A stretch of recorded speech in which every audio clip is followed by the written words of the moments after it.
Hare Krishna. Canto 9, Chapter 10, The Pastimes of the Supreme Lord Ramchandra. तो कटवांग महाराज जो थे उनके वंश में आगे चलकर राजा दशरथ आते हैं। उनके पुत्र के रूप में भगवान श्री राम का जन्म होता है। तो इस अध्याय के अंदर भगवान श्री राम के जन्म से लेकर उनके वनवास का और वनवास में सीता रानी का रावण द्वारा अपहरण, फिर रावण को मारा जाना भगवान श्री राम के द्वारा और अयोध्या वापस आना और श्री राम का पुनः अयोध्या के राजा के रूप में स्थापित होना, यहाँ तक इस अध्याय में संक्षेप में सुखदेव गोस्वामी वर्णन करते हैं। तो कुछ मुख्य शिक्षाएं जो हमें सीखने योग्य हैं इस अध्याय में वो ये हैं कि आजकल जो लोग हैं वो रामायण को माइथोलॉजी मानते हैं, मतलब एक काल्पनिक कथा मानते हैं। तो वो इसलिए क्योंकि वो मॉडर्न फिलोसोफर से सुनते हैं।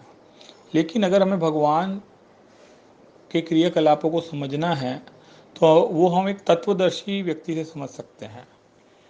भगवान भगवद गीता में कहते हैं 4 अध्याय के 34वें श्लोक में, तद विद्धि परिपातेन परिप्रश्नेन सेवया उपदेक्षन्ति ते ज्ञानम ज्ञानी न तत्वदर्शिना।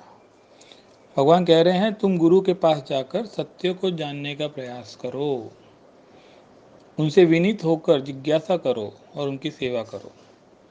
तो वो जो तत्वदर्शी व्यक्ति है वो हमें ज्ञान प्रदान कर सकता है।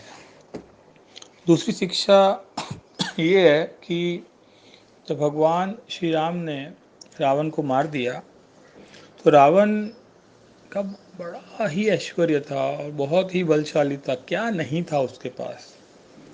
लेकिन क्योंकि उसने गलत कार्य किए तो उसको उसका परिणाम भुगतना पड़ा। तो भगवद गीता में भगवान 9वें अध्याय के 21वें श्लोक में कहते हैं, क्षीणे पुण्य मर्त्य लोक विशंति। भगवान कहने का प्रयास कर रहे हैं कि जो भी हमारे पुण्य कर्मों के जो रिजल्ट्स हैं उसके वजह से हमें इस भौतिक जगत में एक अच्छा ऑप्युलेंस मिलता है, लेकिन इन समय के साथ ये सब चला जाता है। तो हमें भौतिक जगत में तो अच्छे कार्य भी बांधते ही हैं, तो हमें अच्छे या बुरे कार्यों में नहीं पड़ना चाहिए। हमें ऐसे इस तरीके से अपने आप को स्थित करना चाहिए कि हमें कर्मों के बंधन ही ना लगे। कहते हैं ना, सर्वोपाधि विनिर्मुक्तम तत्पर्त्वेन निर्मलम, फ्री फ्रॉम ऑल डेजिग्नेशंस। और इस तरीके से अपने आप को प्लेस करना है कि हमें अच्छे या बुरे कार्यों के परिणाम में हम ना फंसें।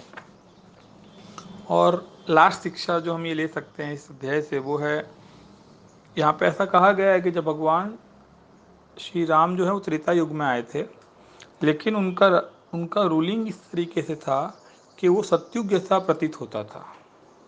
सब बहुत खुश थे, जनता बहुत खुश थी और वो एक पिता के भांति सबका ध्यान रखते थे। तो वही स्थिति इस कलयुग में भी सतयुग वाली स्थापित की जा सकती है।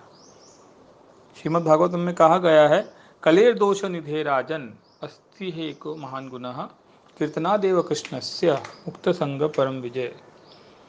तो ये जो कलयुग है ये दोषों का सागर है, लेकिन इसमें एक महान गुण है कि हम अगर ये हरे कृष्ण महामंत्र का अगर हम उच्चारण करते हैं तो उसके द्वारा हमें सभी भौतिक बंधनों से मुक्ति मिलती है और हम इमीडिएटली भगवान के धाम में ट्रांसफ़र किए जा सकते हैं। इसी शिक्षा के साथ मैं अध्याय 10 को विराम देता हूँ। हरे कृष्णा।